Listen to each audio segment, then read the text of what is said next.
जितना भी हो सके सभी लोग शेयर करें और दोस्तों लग जाएं अपने इस अध्ययन में। तो स्टार्ट करते हैं फिर।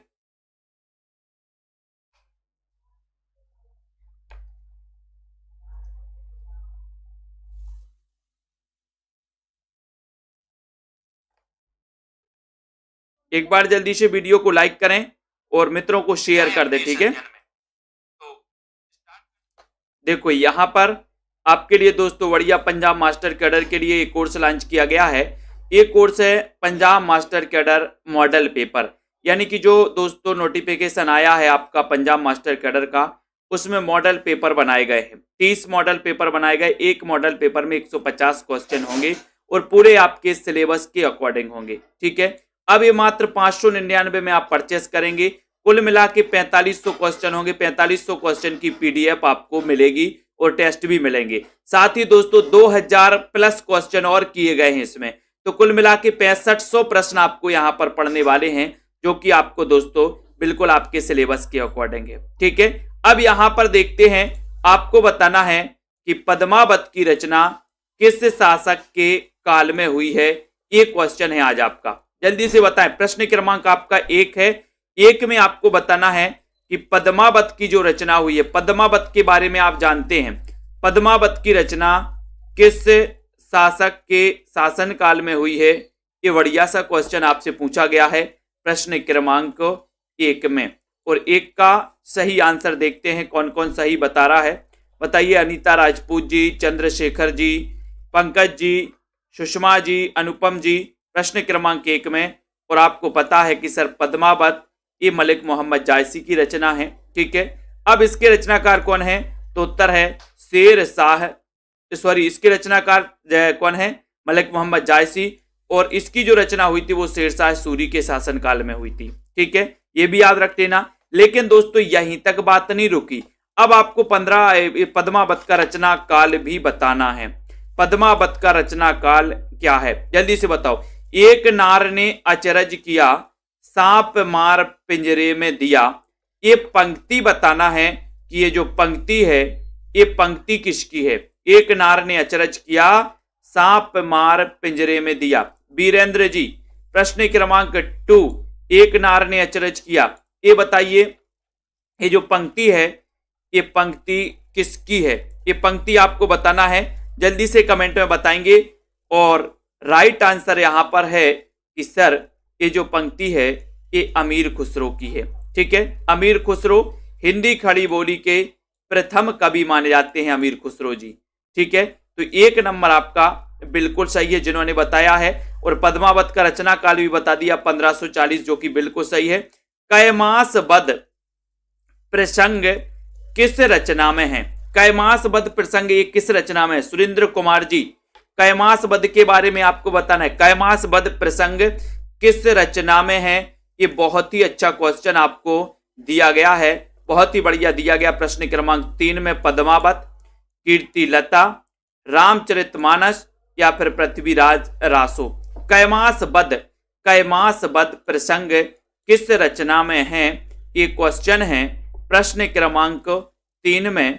और 3 का आंसर है कि सर कैमास बद की बात कर रहे हो, यानी कि उत्तर चला जाएगा पृथ्वीराज रासो, पृथ्वीराज रासो, ठीक है। ये आपका जो डी नंबर है पृथ्वीराज रासो, ये बिल्कुल सही है, ठीक है। D number, very good. Next देखो, आदिकाल को अपभ्रंश काल किसने कहा। आदिकाल को अपभ्रंश काल किसने कहा, जल्दी से बताएंगे। आदिकाल को किसने कहा है ये बताना है आपको। और आदिकाल को अपभ्रंश काल, और अपभ्रंश काल को मैंने आपको बताया था कि सर अपभ्रंश को धीरे से गोली मारो। गोली, तो गोली से क्या हो जाएगा, चंद्रधर शर्मा गुलेरी, और धीरे से मारो तो धीरेन्द्र वर्मा, यानी कि गुलेरी जी और धीरेन्द्र वर्मा ने आदिकाल को अपभ्रंश काल की संज्ञा दी थी, ठीक है। तो आपका यहां पर B number correct, right answer, very good. Hindi भाषा में लिखा गया हिंदी साहित्य का पहला इतिहास ग्रंथ कौन सा है। हिंदी भाषा में लिखा गया, ये पूछा गया है आपको। विकल्प अनुसार आपको उत्तर बताना है, जल्दी से बताइए। राजुला वर्मा जी बताइए, हिंदी भाषा में लिखा गया हिंदी साहित्य का पहला इतिहास ग्रंथ कौन सा है? ये क्वेश्चन आपको दिया गया है, तब आपका उत्तर क्या हो जाएगा? गौरव यादव जी, प्रश्न क्रमांक 5 में 5 का राइट आंसर आपका क्या हो जाएगा? निर्मला यादव और बोले सर ये हिंदी में हिंदी साहित्य का जो इतिहास लिखा गया है वो लिखा गया है 5 नंबर का शिव सिंह सरोज। इसके रचनाकार कौन है? तो उत्तर होता है शिव सिंह सेंगर। शिव सिंह सेंगर की रचना शिव सिंह सरोज, यानी कि डी नंबर बिल्कुल सही है। महावीर प्रसाद द्विवेदी ने आदिकाल को क्या संज्ञा दी है? आदिकाल को इन्होंने क्या नाम दिया है? बहुत ही आसान क्वेश्चन है, इस क्वेश्चन का उत्तर आपको बताना है। महावीर प्रसाद द्विवेदी ने बताना है कि क्या संज्ञा दी है, बताइए। प्रश्न क्रमांक 6 नंबर में राइट आंसर आपको चयन करना है और सभी लोग शेयर जरूर कर दें। क्लास रोज रात्रि 9 बजे होती है, ठीक है। चंद्र प्रकाश जी, जिनको एडमिशन लेना है बढ़िया तरीके से पढ़ सकते हो। 1500 में 12 महीने, 1500 में 12 महीने, ठीक है। तो महावीर प्रसाद द्विवेदी ने आदिकाल को क्या संज्ञा दी? बोले सर महावीर ने अहिंसा के बीज बोए। बीज बोए तो बीज बपन काल कहेंगे आदिकाल को, तो सी नंबर सही है। आलोचक की आस्था, इसके रचनाकार कौन है? प्रश्न क्रमांक 7 में बताइए। आलोचक की आस्था, इसके रचनाकार कौन है? अच्छा क्वेश्चन है। डॉक्टर नगेंद्र हैं, नामवर से हैं, हजारी प्रसाद द्विवेदी हैं, या फिर राम विलास शर्मा हैं? आलोचक की आस्था के रचनाकार कौन है? बताइए। कुणाल सैनी जी, दीपक कुमार जी, नीलम कुमारी जी। प्रश्न क्रमांक 7 में आपको बताना है। 7 में 7 का उत्तर बताते चलिए और आपका उत्तर आ गया कि सर नगेंद्र लगा दो। आलोचक की आस्था doctor Nagendra, very good. Tulsidas खंड काव्य के रचयिता कौन है? तुलसीदास खंड काव्य 8 नंबर में बताइए। तुलसीदास खंड काव्य के रचनाकार कौन है? इसका आंसर सीधे सीधे आपको बताना है। 8 नंबर में निराला है, तुलसी हैं, रामधारी सिंह दिनकर हैं, या फिर मैथिली शरण गुप्त हैं? तुलसीदास खंड काव्य के रचनाकार कौन माने जाते हैं? ये क्वेश्चन आपसे पूछा गया 8 नंबर में और सीधा आंसर जा रहा है कि सर यहां पर निराला लगा दो। निराला आपका सही हो जाएगा। तुलसीदास ये रचना है, ये खंड काव्य है और तुलसीदास निराला कवि था। निराला कवि था, तो आपका ये निराला बिल्कुल सही है, ठीक है। डॉक्टर रामकुमार वर्मा ने हिंदी साहित्य का आलोचनात्मक इतिहास लिखा दोस्तों। अब इसमें बताना है कि इसमें कहां से कहां तक का चित्रण किया गया। विकल्प अनुसार आप उत्तर लगाएंगे। प्रश्न क्रमांक 9 में हिंदी साहित्य का आलोचनात्मक इतिहास लिखा था इन्होंने 1938 में। किसने?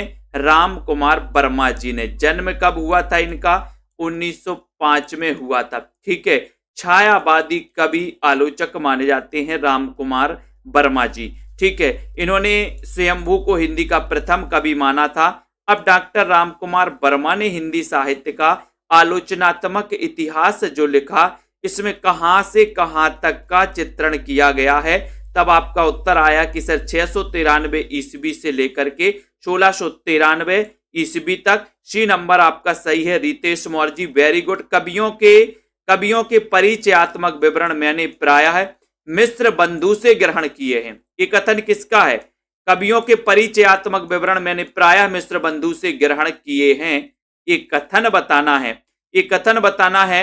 नवदीप कौर जी, प्रश्न क्रमांक 10 में उत्तर आपका क्या हो जाएगा? जितने भी हमारे पंजाब मास्टर कैडर वाले साथी हैं, पंजाब मास्टर कैडर की जिनको भी तैयारी करना है, हिंदी साहित्य का नोटिफिकेशन, आपके पंजाब मास्टर कैडर का नोटिफिकेशन दोस्तों जारी कर दिया गया है। अब आपकी तैयारी रुकनी नहीं चाहिए। तो कवियों के परिचयात्मक विवरण मैंने प्राय मिश्र बंधु से ग्रहण किए हैं। 10 नंबर में हजारी प्रसाद द्विवेदी का कथन है या फिर किसका कथन है? तो कथन आपको समझ में आ गया कि सर एक कथन है रामचंद्र शुक्ल का। डी नंबर आपका बिल्कुल सही है, डी नंबर, ठीक है। पहाड़ी हिंदी उपभाषा का विकास किससे हुआ है? मैंने भाषाओं के बारे में बहुत अच्छे से मैं पढ़ा रहा हूं आप लोगों को, ठीक है। तो आपको यहां पर बताना है। कुमकुम यादव जी बताइए। प्रश्न अच्छा है, सभी लोग बताएंगे। ज्ञानेश जी, शांति वर्मा जी, निरंतर अध्ययन चलना चाहिए। पहाड़ी हिंदी उपभाषा का विकास हुआ है किससे? खस से, मागधी से, स्वर सैनी से, या फिर विराचड़ से? यानी कि आपका 11 नंबर का आंसर चयन करना है और 11 नंबर में उत्तर चला गया कि सर पहाड़ी हिंदी का जो उपभाषा का विकास हुआ है वो हुआ है खस अपभ्रंश से। खस से हुआ है, ये नंबर बिल्कुल सही है। ढूंढाड़ी किससे कहते हैं? ढूंढाड़ी किससे कहते हैं? प्रश्न क्रमांक 12। आपको पता है जयपुर का पहले नाम क्या था? ढूंढाड़। जयपुर का पहले नाम क्या था? ढूंढाड़ था। और ढूंढाड़ में बोली जाने वाली बोली क्या कहलाती थी? ढूंढाड़ी। ठीक है, तो आपको याद रख लेना कि जयपुरी का एक जो अन्य नाम है, बहुत बढ़िया, मुकनद जी खस का दूसरा नाम दरद है, और जो ढूंढाड़ी जो कहते हैं वो जयपुरी को कहते हैं, यानी कि जयपुरी का एक अन्य नाम क्या है? ढूंढाड़ी। ठीक है, ये याद कर लेना। और ये क्या कहलाती है अनिल जी? पूर्वी राजस्थानी कहलाती है, पूर्वी राजस्थानी। ठीक है, ये भी हो गया।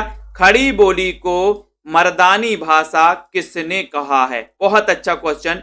खड़ी बोली को मर्दानी भाषा किसने कहा है? भारतेंदु जी ने, ग्रियर्सन ने, हॉर्नले ने, सुनीति कुमार चटर्जी ने। खड़ी बोली को मर्दानी भाषा किसने कहा है? ये क्वेश्चन आपके लिए दिया गया है 13 नंबर में, और 13 मेरा का चक्कर है। बहुत ही अच्छा क्वेश्चन। मर्दानी भाषा किसने कहा खड़ी बोली को?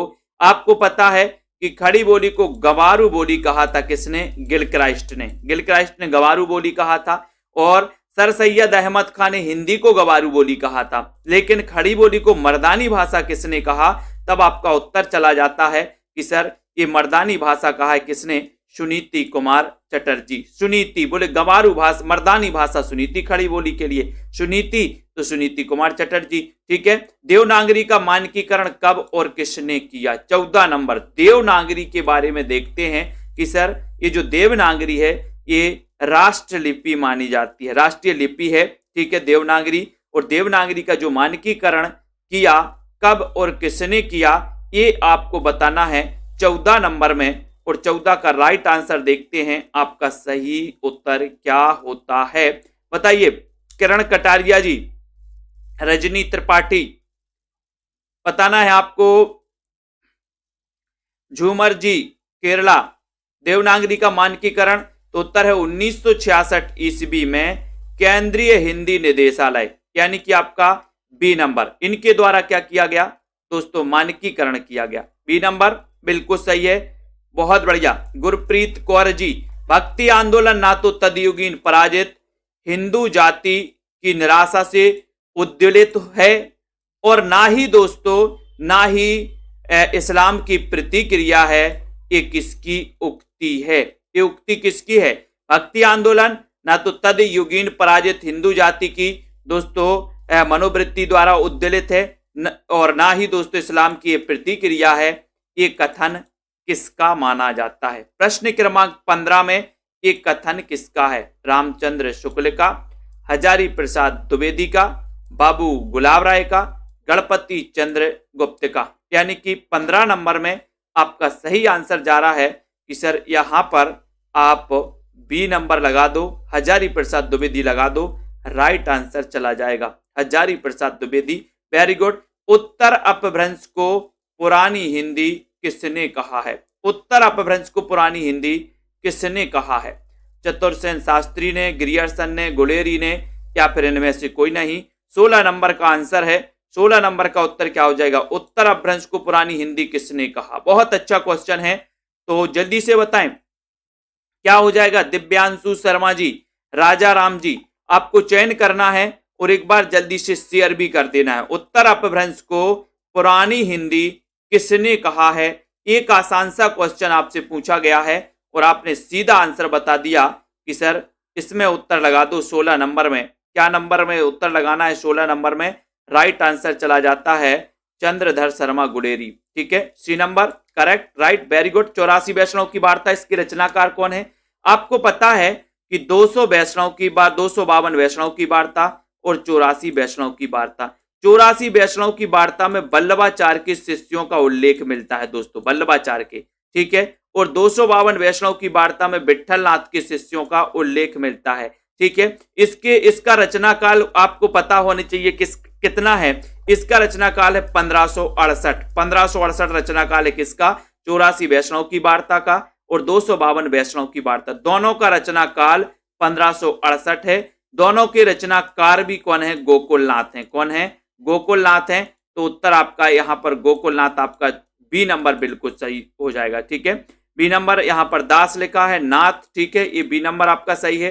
हिंदी नवरत्न के लेखक कौन है? ये हिंदी नवरत्न जिसका रचना काल है दोस्तों 1910। 1910 है। ये क्वेश्चन पिछली बार पंजाब मास्टर कैडर में आया था कि हिंदी नवरत्न का रचना काल क्या है, रचना काल क्या है।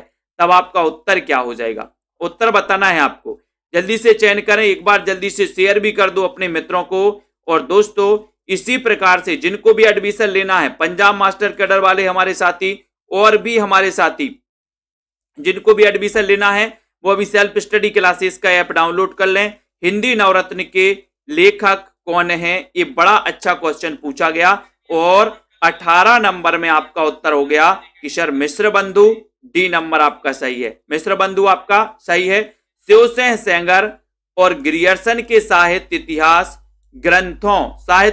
ग्रंथों के लिए आचार्य शुक्ल ने दोस्तों किस शब्द का प्रयोग किया है? किस शब्द का प्रयोग किया है बताइए? भावना गंगवार जी, राखी जी बताएं। शिवसेन सेंगर और ग्रियर्सन के साहित्य इतिहास ग्रंथों के लिए शुक्ल जी ने कौन सा शब्द यहां पर प्रयोग किया है? 19 नंबर में बताना है। और 19 में उत्तर जा रहा है कि सर उन्होंने जो किया है वो किया है वृत्त संग्रह। इनके लिए क्या कौन से शब्द का प्रयोग किया है? वृत्त संग्रह। ठीक है, तो यहां पर उत्तर आपका कहां चला जाएगा?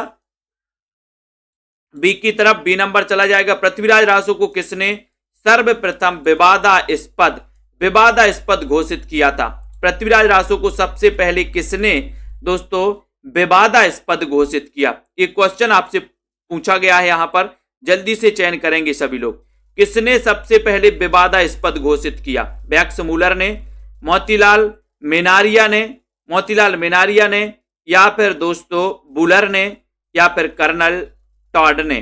किसने घोषित किया बताओ?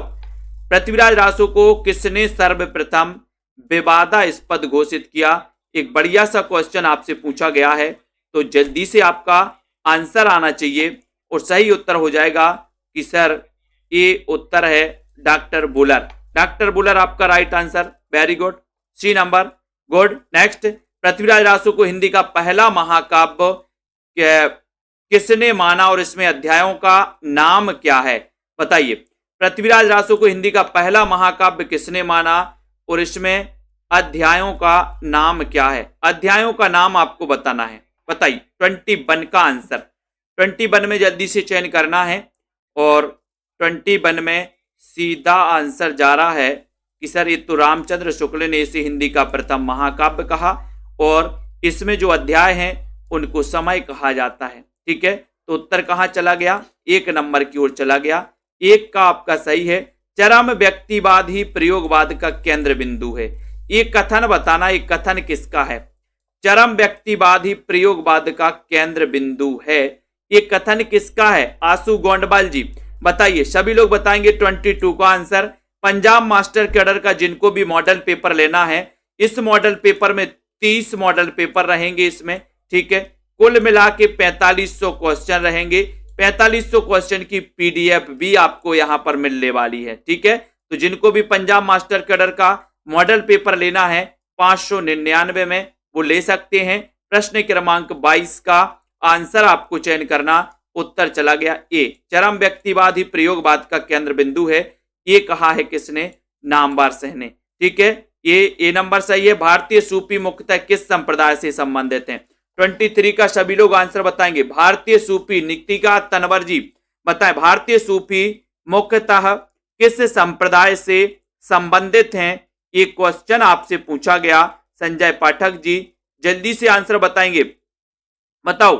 सूरज श्रीवास्तव 23 नंबर में चयन करना है। सुनीता चौधरी जी।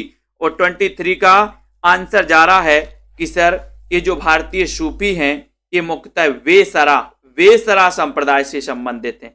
वेसरा संप्रदाय से, यानी कि आपका जो सी नंबर है वेसरा संप्रदाय, ये बिल्कुल सही है। C number, very good. प्रभु जी तुम चंदन हम पानी, ये किसकी काव्य पंक्ति है? प्रभु जी तुम चंदन हम पानी। जल्दी से बताइए, फटाक से बताएं। राइट आंसर क्या है? 24 का आंसर। प्रभु जी तुम चंदन हम पानी, ये किसकी काव्य पंक्ति है 24 में?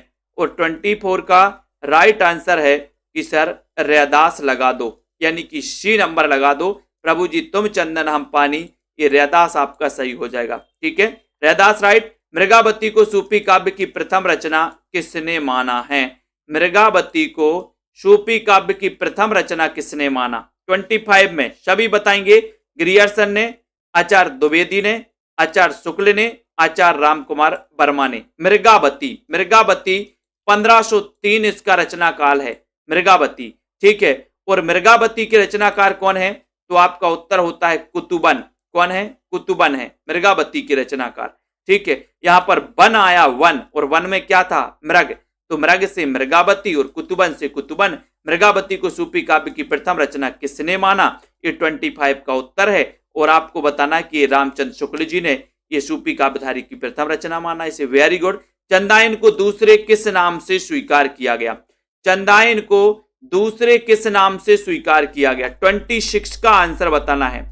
दूसरे किस नाम से स्वीकार किया गया चंदायन को? चंदायन को बताइए, सभी लोग बताएंगे। निशा वर्मा जी, विजय लक्ष्मी यादव जी। प्रश्न क्रमांक चंदायन, चंदायन के रचनाकार कौन है?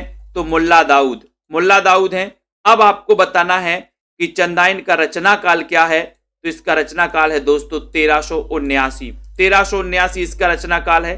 ठीक है, अब इसको पता है कि दूसरे किस नाम से स्वीकार किया गया है, ये बताना है। 26 का आंसर, और 26 का आंसर आ रहा है कि सर इसको लोर कथा या लोर कहा नाम से स्वीकार किया गया। डी नंबर लोर कथा या लोर कहा आपका बिल्कुल सही आंसर है। डी नंबर सही है। चंद हसीनों के खतूत, ये किसकी रचना है? चंद हसीनों के खतूत रचना के रचनाकार कौन है 27 में? और सही आंसर क्या जा रहा है आपका? बताइए। जसवंत जी, किरण जी, आकांक्षा जी, रागनी जी। प्रश्न क्रमांक 27। लाइक कर दो जल्दी, शेयर कर दो। और सभी पंजाब मास्टर कैडर, पंजाब वाले सभी साथी जिनको भी संपूर्ण कोर्स पढ़ना है वो कोर्स में एडमिशन ले सकते हैं 1500 में। 1500 में ले सकते हैं दोस्तों। 12 महीने की वैलिडिटी रहेगी और प्रैक्टिस भी आपको रहेंगे, लाइव क्लासें भी रहेंगी, रिकॉर्डेड क्लासें भी रहेंगी। चंद हसीनों के खतूत, ये रचना किसकी है? एक अच्छा क्वेश्चन पूछा गया है।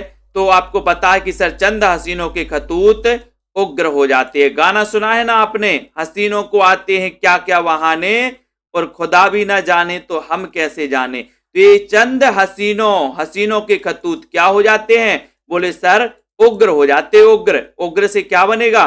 पांडे बेचन शर्मा उग्र, ये इनकी रचना है। ठीक है, कौन सा उपन्यास ऐतिहासिक नहीं है? 28 का आंसर बताइए, जल्दी से बताना है। जसमेल राम जी, जतेंद्र कौर जी। प्रश्न क्रमांक 28 में कौन सा उपन्यास ऐतिहासिक नहीं है?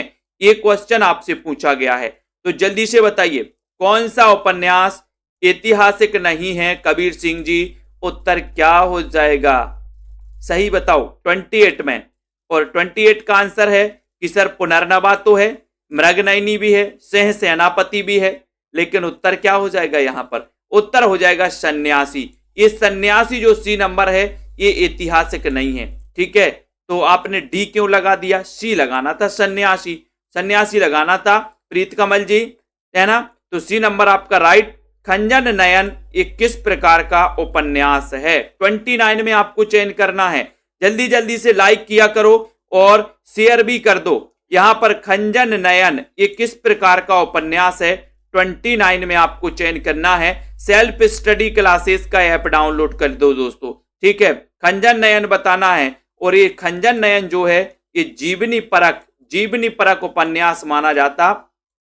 बी नंबर आपका बिल्कुल सही है, बहुत बढ़िया, है ना? अनुपम जी प्रजापति, पत्रात्मक शैली में लिखा गया ये दोस्तों उपन्यास है, बहुत बढ़िया। और खंजन नयन ये 29 का आंसर, ये जीवनी परक है, सूरदास जी की जीवनी पर आधारित दोस्तों ये उपन्यास है। और यहां पर बी नंबर बिल्कुल सही है। अंधा युग के रचनाकार कौन है? अंधा है युग, काय के बिना? काय के बिना? बोले सर धर्म के बिना, धर्म के बिना अंधा है युग। तो अंधा युग के रचनाकार कौन है? 30 में आपसे पूछा गया, 30 नंबर में पूछा गया और आपका उत्तर चला गया कि सर अंधा युग के जो रचनाकार हैं वो रचनाकार हैं धर्मवीर भारती, यानी ए नंबर आपका बिल्कुल सही है। A number right answer, very good, बहुत बढ़िया। शुक्ल का सैद्धांतिक आलोचनात्मक संबंधी ग्रंथ कौन सा है? सैद्धांतिक आलोचना संबंधी ग्रंथ कौन सा है? आचार्य रामचंद्र शुक्ल का, वो आपको बताना है। प्रश्न क्रमांक 31 में 31 का आंसर आपको चयन करना है। अर्शदीप जी बताइए 31 में, और 31 का उत्तर चला गया कि सर जो शुक्ल जी हैं इनका सैद्धांतिक आलोचना संबंधी जो ग्रंथ है वो ग्रंथ कौन सा है? देखते हैं कौन कौन सही बता रहा है। बिंदु लता जी बताएं सही आंसर क्या हो जाएगा। श्याम पंडित जी उत्तर है रश्मि मानसा। उत्तर क्या है? रश्मि मानसा, बी नंबर। ये सैद्धांतिक आलोचना संबंधी ग्रंथ है। और बहुत अच्छा आंसर बताया राहुल राज जी, वेरी गुड। हिंदी रेखा चित्र का जनक किसे माना जाता है? हिंदी रेखा चित्र का जनक बताना है, किसे माना जाता है? एचपी कमीशन वाले हमारे जितने साथी हैं, एचपी कमीशन का भी नोटिफिकेशन आने वाला है, ठीक है। तो हिंदी रेखा चित्र का जनक किसे माना जाता है? 32 में उत्तर चला जाएगा कि सर उत्तर लगा दो पदम सिंह शर्मा। हिंदी रेखा चित्र का जनक पदम सिंह शर्मा, ठीक है, इन्हें माना जाता है दोस्तों, पदम सिंह शर्मा को।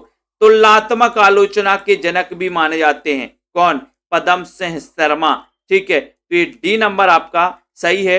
हिंदी में रिपोर्ताज के प्रथम हस्ताक्षर कौन माने जाते? रिपोर्ताज के, बहुत अच्छा क्वेश्चन है। आपको पता है हिंदी का प्रथम रिपोर्ताज कौन सा है? लक्ष्मीपुरा। कौन सा है? लक्ष्मीपुरा। क्वेश्चन बनता है हिंदी का प्रथम रिपोर्ताज कौन सा है? आपको बताना लक्ष्मीपुरा। अब आपसे पूछा है कि इस लक्ष्मीपुरा के रचनाकार कौन है? निधि दुबे जी जल्दी से बताइए लक्ष्मीपुरा के रचनाकार कौन है? बहुत अच्छा क्वेश्चन यहां पर पूछा गया है। उत्तर क्या हो जाएगा जल्दी से बताइए। यूपी में भी आएगा अनिल कुमार जी। यहां पर 33 का आंसर, वो 33 का शिवदान से चौहान, सी नंबर आपका करेक्ट, वेरी गुड। जो व्यक्ति वस्तु या परिस्थितियां स्थायी भाव को जागृत करती हैं उन्हें क्या कहते हैं?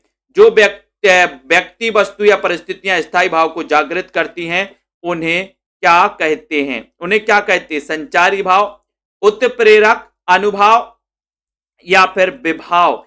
जो व्यक्ति वस्तुएं दोस्तों या परिस्थितियां स्थायी भाव को जागृत करती हैं उन्हें क्या कहा जाता है? बताइए जल्दी से बताना है आपको। रेखा जी, रिया वाद्रा जी प्रश्न क्रमांक 34 में, और उत्तर है कि सर उन्हें कहते हैं विभाव। उन्हें कहते हैं विभाव। सौरभ वर्मा जी ने राइट आंसर चयन किया है। उन्हें विभाव कहते हैं, उन्हें अनुभाव नहीं। जो व्यक्ति वस्तु या परिस्थितियां स्थायी भाव को जागृत करती है उन्हें विभाव कहा जाता है। और आपका आंसर चला गया डी नंबर की तरह। आंसर चला गया डी नंबर की तरह, विभाव सही है, ठीक है। नेक्स्ट देखो, संचारी भावों की संख्या कितनी है? संचारी भावों की संख्या कितनी है बताइए। प्रश्न क्रमांक 35 में बताओ सतीश कुमार जी। 35 में संचारी भावों की संख्या लगभग सभी को पता है कि सर संचारी भावों की संख्या 33 है, ठीक है। एक 34वां छल नामक संचारी भाव किसने माना है? देव कवि ने माना। देव कवि रीति काल के माने जाते हैं दोस्तों, रीति काल के कवि माने जाते हैं देव। और देव का संबंध इटावा से है, इटावा से। और देव का पूरा नाम क्या था? देवदत्त था। और देव ने, आपको पता है अपन इनकी रचना एक पढ़ते भाव विलास के रचनाकार कौन है? देव कवि, ठीक है। तो संचारी भावों की संख्या 33, ठीक है। पूरे के पूरे संचारी भाव आपको याद होना चाहिए, ठीक है। भरत मुनि कृत नाट्य शास्त्र में निम्न में से कौन सा अलंकार दोस्तों इसमें नहीं है? इन्होंने अलंकारों की संख्या कितनी मानी है ये भी आपको बताना है। 36 का आंसर सभी लोग चयन करेंगे। उत्तर क्या हो जाएगा 36 में? 36 का आंसर सभी को बताना है और राइट आंसर चयन करना है। नाट्य शास्त्र, ये आपको पता है ये बहुत ही प्राचीन शास्त्र माना जाता है। उत्तर क्या हो जाएगा? उत्तर बताना है, जल्दी बताओ। 36 में 36 का चयन करना है। क्या है सही आंसर? कमलाकांत जी, जाहिद अली, पूनम जी, अरुण सिंह जी। और श्लेष, यमक, उपमा या फिर दीपक। देखते हैं कौन कौन सही आंसर लगा रहा है। और बहुत सारे लोगों ने बिल्कुल सही बताया है कि सर ये जो आंसर है वो आंसर है ए, श्लेष। ठीक है, श्लेष आपका राइट आंसर है ना। वेरी गुड, बहुत बढ़िया। जहां एक शब्द अनेक बार आए उसके अर्थ भिन्न भिन्न हो, वहां कौन सा अलंकार होता है। मैंने आपको अलंकार की पूरी परिभाषाएं याद करने के लिए बोला था। कौन कौन सा ऐसा साथी है जिन्होंने अलंकार की पूरी परिभाषाएं याद कर ली हैं। आपको होमवर्क में दिया था, मैं लिखता जाता हूं कि मैं होमवर्क आपको क्या दे रहा हूं। तो कौन कौन से ऐसे साथी हैं जिन्होंने, जल्दी से बताइए। उपमा, रूपक, यमक और दीपक, ये 4 प्रकार के अलंकार इन्होंने माने हैं। बिल्कुल सही है। जहां एक शब्द अनेक बार आए और उसके अर्थ भिन्न भिन्न हों, ये बताइए 37 में। और 37 में है कि सर वहां पर होता है यमक अलंकार। और ये आपका फेमस उदाहरण है कनक कनकते सौगुनी, कनक कनकते सौगुनी मादकता दिखाए। तो यहां पर यमक सही है, डी नंबर सही है। हिंदी में रीति सिद्धांत के प्रथम प्रस्तोता आचार्य कौन है। हिंदी में रीति सिद्धांत के प्रथम प्रस्तोता आचार्य कौन है, ये आपको बताना है। जल्दी बताइए क्या है सही 38 में। और बहुत सारे साथियों ने अलंकार की परिभाषा याद नहीं की हैं, 1 नंबर आपका कट जाएगा। ठीक है, कोई बात नहीं है।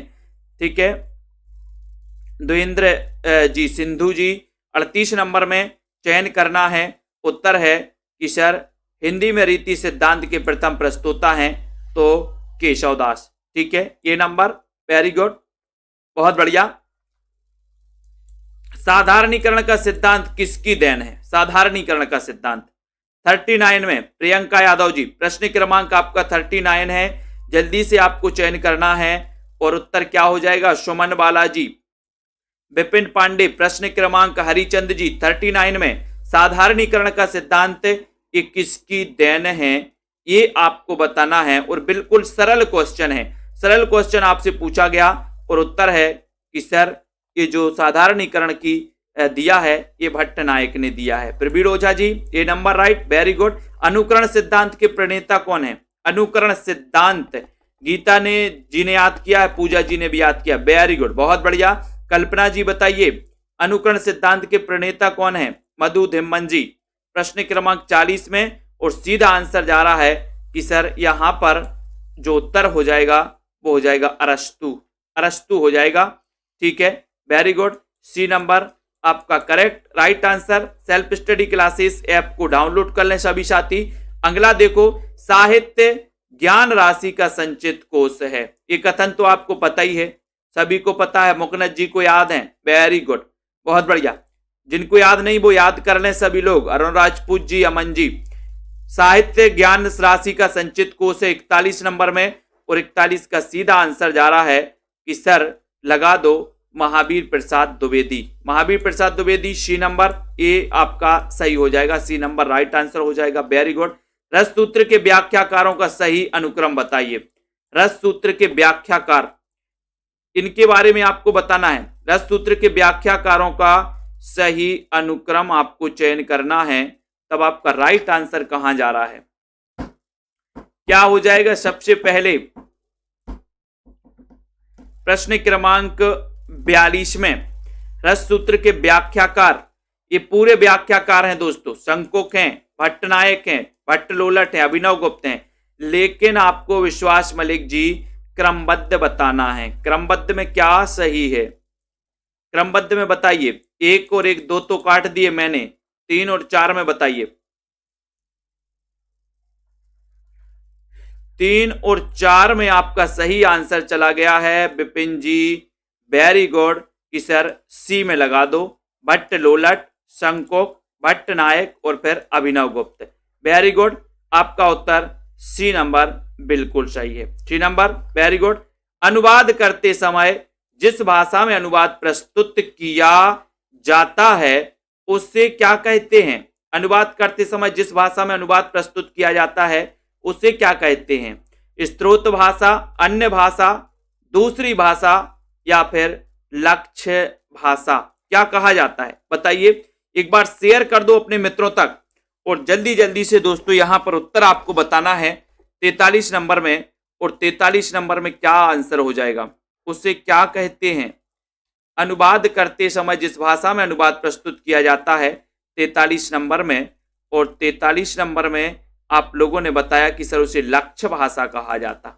डी नंबर लक्ष्य भाषा, वेरी गुड। रस कलश का रचनाकार कौन है? रस कलश के रचनाकार कौन है? ये क्वेश्चन बड़ा ही सुंदर है, ये बताइए रस कलश के रचनाकार कौन है, कौन माने जाते हैं कि रस कलश? आपको पता है कि हरिऔध जी की प्रथम रचना है कृष्ण शतक, कृष्ण शतक है, ठीक है। अब कृष्ण शतक के बाद जो इनकी रचना मानी जाती है हरिऔध जी की, वो मानी जाती रस कलश। किसकी? हरिऔध जी की। अयोध्या से उपाध्याय हरिऔध, कवि सम्राट ने कहा जाता है हरिऔध जी को। खड़ी बोली के प्रथम महाकवि हैं। इन्होंने खड़ी बोली का प्रथम महाकाव्य लिखा था प्रिय प्रवास, और ये प्रिय प्रवास पूछा गया था काय में, पंजाब मास्टर कैडर के पिछले पेपर में, कि खड़ी बोली का प्रथम महाकाव्य कौन सा है, तब आपने उत्तर लगाया था प्रिय प्रवास, बिल्कुल सही। आवारा मसीहा में किसके जीवन का उल्लेख है? 45 नंबर में आपको बताना है। 45 नंबर में नवदीप जी, आवारा मसीहा में किसके जीवन का उल्लेख है? 45 नंबर का चयन करना है। अच्छा क्वेश्चन है और सही आंसर जा रहा है कि सर ये आवारा मसीहा ये विष्णु प्रभाकर जी की रचना है। विष्णु प्रभाकर है ना, ये जीवनी मानी जाती है और ये विष्णु प्रभाकर जी द्वारा रचित है। और उत्तर हो जाएगा कि इन्होंने इस आवारा मसीहा में शरत चंद्र के जीवन का उल्लेख किया, यानी कि आपका 1 नंबर बिल्कुल सही है। इसके रचनाकार कौन है? तो विष्णु प्रभाकर, ठीक है, वेरी गुड। आधुनिक भारतीय आर्य भाषाओं का विकास किससे हुआ है? आधुनिक भारतीय आर्य भाषाओं को कितने भागों में बांटा गया, ये भी क्वेश्चन आता है। अपन देखते हैं कि सर इसको 3 भागों में बांटा गया। आधुनिक आर्य भाषाओं को प्राचीन आर्य भाषा, ठीक है, मध्यकालीन आर्य भाषा, और दोस्तों सॉरी ये भारतीय आर्य भाषा, यहां पर आधुनिक आर्य भाषा नहीं, भारतीय आर्य भाषाओं को 3 भागों में बांटा गया, और एक दोस्तों आधुनिक आर्य भाषा, ठीक है।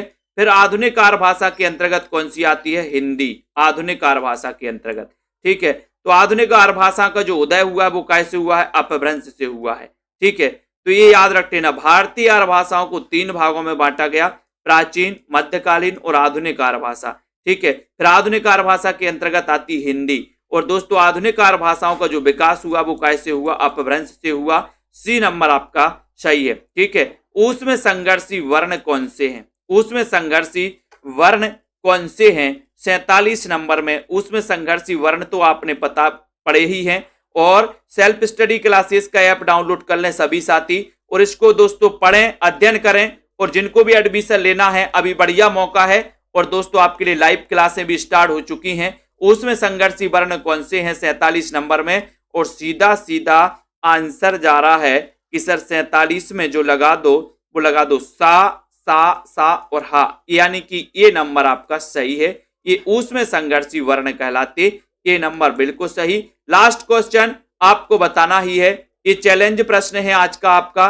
भाषा मुंशी के नाम से विख्यात हैं, ये आपको कमेंट में लिखना। चैलेंज प्रश्न है, ठीक है, कमेंट में लिखेंगे सभी लोग। संध्या गुप्ता जी, ठीक है, दीपक कुमार जी और चंचल जी, ठीक है, सरोज जी, मंजू यादव जी, पूनम जी, निशा जी, कमलजीत जी, ठीक है, बहुत बढ़िया, निधि दुबे जी, राजा राम जी, सभी को। और जिनके भी अभी सेल्फ स्टडी ऐप में जाइए, ऐप डाउनलोड प्ले स्टोर में जाइए, प्ले स्टोर में दोस्तों आपको ये सेल्फ स्टडी क्लासेस का ऐप मिलेगा। इस प्रकार से ये ऐप सेल्फ स्टडी क्लासेस का डाउनलोड करिए सभी साथी, ठीक है।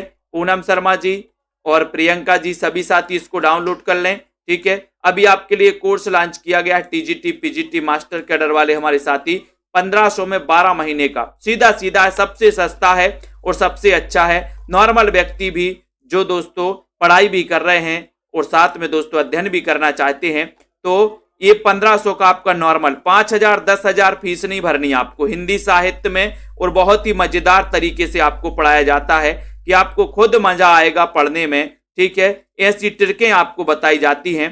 तो यहाँ पर आपको जिनको भी एडमिशन लेना है वो मात्र 1500 में एडमिशन ले सकते हैं, 1 साल तक की वैलिडिटी के साथ। टॉपिक बाय टेस्ट आपके लिए रहेंगे, हर संडे को आपके लिए टेस्ट भी होता है, ठीक है। और आपके लिए लाइव क्लासें रहेंगी, recorded class, tricky video, doubts वाले वीडियो, ठीक है। ये सारी चीजें यहाँ पर आपको मिलने वाली हैं और एक बढ़िया सा ग्रुप मिलने वाला है जहां पर आप डिस्कशन भी करते हैं, ठीक है। ऐप में ही आपके लिए ग्रुप है, ऐप में सेल्फ स्टडी क्लासेस ऐप में।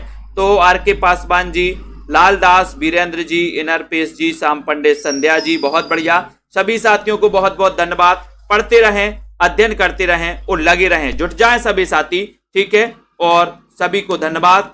जय हिंद।